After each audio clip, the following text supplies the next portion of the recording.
Mick Fleetwood is 78 today. For years, he held Fleetwood Mac's deepest secrets. But now he's speaking out. The trysts that ruined friendships. The cocaine that lost him $60 million. The betrayal that caused Stevie Nicks to have someone kicked out of the studio. Something shocked the world in March 2025. Mick and Lindsey Buckingham were reunited in the studio. What they talked about wasn't music. It was the reality of what actually broke up the band and why Stevie may never be able to forgive him. Mick Fleetwood was born on June 24, 1947 in Redruth, Cornwall. His father was a Royal Air Force wing commander. So Mick grew up in an existence defined by perpetual travel and military strictness. Although he was born in tranquil England, his childhood was anything but tranquil. Only 2 years since World War II, Britain was still rebuilding, and Mick's family was constantly being relocated. By the time Mick was 4, the family had been relocated to Egypt. Over the next 6 years, they experienced things such as the Egyptian Revolution in 1952 and the Suez Crisis of 1956. Mick immersed himself in the culture day by day. He adopted the sounds, the beat, and the vibe of a country entirely alien to England. These years provided him with an unconscious affinity for non-Western music, particularly percussion. Before he was ever a drummer, he had already absorbed the intricate beats and overlapping sounds of Egyptian street music. That influence would surface stealthily years later in the manner in which he played. Following Egypt, his family moved once more, this time to Norway. Mick was approximately 10 years old. His father had been deployed there through NATO. Mick attended local schools and studied fluent Norwegian. While he forgot the language later on, his full immersion in culture influenced how he learned to navigate new worlds. The long winters and extreme light patterns of Norway contributed something further to his perception of the world. He started to grasp mood and space in a new way. That sense of understanding later influenced his music, particularly the way in which he crafted atmosphere using rhythm. Norway's isolation also made him more independent and provided him with a sense of comfort with quiet that most children never acquire. School was not easy. Mick was severely dyslexic, and it made him frustrated and confused. He flunked tests despite the fact that he was obviously bright and imaginative. Teachers were usually bewildered. He knew the answers, but could not memorize things in the conventional manner. He once collapsed in tears, standing under a tree, praying that God would deliver him out of there. His parents presented him with a drum kit, a miniature one constructed by Gigster, at age 13. That is what changed everything. He self-taught in the attic, playing to Everly Brothers and Cliff Richard records. With no coursework, Mick formulated a natural, instinctive style. Therapy turned into calling. Creativity was a part of his heritage. His father penned poetry and played the drums as a hobby.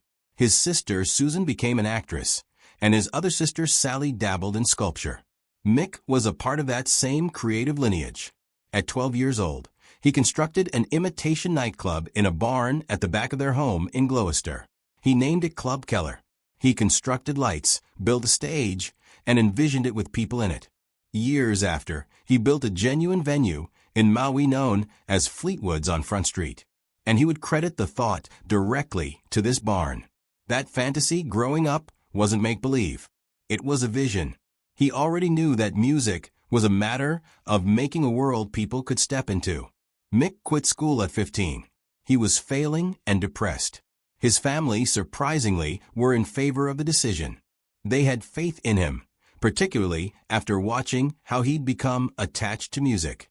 They purchased him a superior drum kit, and he relocated to London to pursue the dream. He did not have a car, but he purchased a used taxi. It became his band van. They began hiring him not only because he could perform, but because he arrived with actual drums and could drive them himself. That made him worth something. He slept on the ground in his sister Sally's flat in Notting Hill and began inserting himself into the neighborhood scene. It began to go quickly. Within a year of his arrival in London, one of the musicians who stayed just a few doors away was Peter Bardens, who offered him a gig. Bardens required a drummer for his band, the Cheney. It was 1963, and Mick was just 16. They were opening for bands like the Rolling Stones and the Yardbirds within a short while. They even popped up in a 1965 short film entitled Mods and Rockers, where young-haired Mick is spotted behind the drums. He had now officially become a part of the world of rock and roll, and he wasn't even 18 yet. Then, he became a member of the Bow Street Runners in 1966. The group had already emerged victorious in a top contest 2 years prior on a television program entitled Ready Steady Win, a show meant to find the next Beatles. They had won a recording deal and $1,000 in prize money. Their single, I'm a Bow Street Runner, had sold more than $20,000 copies. At the time it came on board, they were still basking in that glory. But bad fortune befell them when they released a potential follow-up single that was set to top the charts. A staff strike at the record plant meant that only a few copies were pressed. The song floundered and the momentum was lost. For Mick, however, it was another step in the right direction. And then came the breakthrough. He auditioned with John Mayall and the Blues Breakers in April 1967. The band was central to Britain's blues scene, and it was a big chance. Mick was shaking in his boots when he auditioned, but he got the job. He was now working with first-class musicians, including bassist John McVie. They became close friends. But the fun didn't last. Mick's drinking spiraled out of control, and he was ultimately sacked for turning up drunk to gigs. Despite this, though, the experience taught him something that no school ever had. Mole's band was a blues university. Mick was being taught by the greats, being schooled in everything from John Lee Hooker to Muddy Waters. He was more than just a drummer. He was a blues man. That dismissal turned out to be the beginning of something huge. In April of 1967, something little and unsuspecting turned the course of music history forever. John Mayall gave Peter Green some free studio time. Green recorded 5 tunes with Mick Fleetwood and John McVie on it. The 5th cut was a straightforward instrumental. He called it Fleetwood Mac just about in passing. But that brief track sowed the seed for one of the world's largest bands. Green next assembled a new band in July and called it Fleetwood Mac in hopes it would persuade MCVY to leave Mayall and join up. McVie initially said no. He needed the security of a regular paycheck. So Green recruited Bob Brunning as a fill-in bassist. Only a few weeks afterward, MCVY reconsidered and came aboard for good. The band first appeared on August 13th, 1967 at the National Jazz and Blues Festival as Peter Green's Fleetwood Mac featuring Jeremy Spencer. Their debut album appeared in February 1968 and did something that few ever anticipated. With no hit single, the album still hit number 4 on the UK charts and remained there for 37 weeks. It sold more than 1 million in the UK, although it never officially received certification. It didn't count on radio exposure or press hype. It developed organically through word of mouth and the band's energetic live performances. The record combined original material with blues covers, such as Long Gray Mare and Shake Your Money Maker.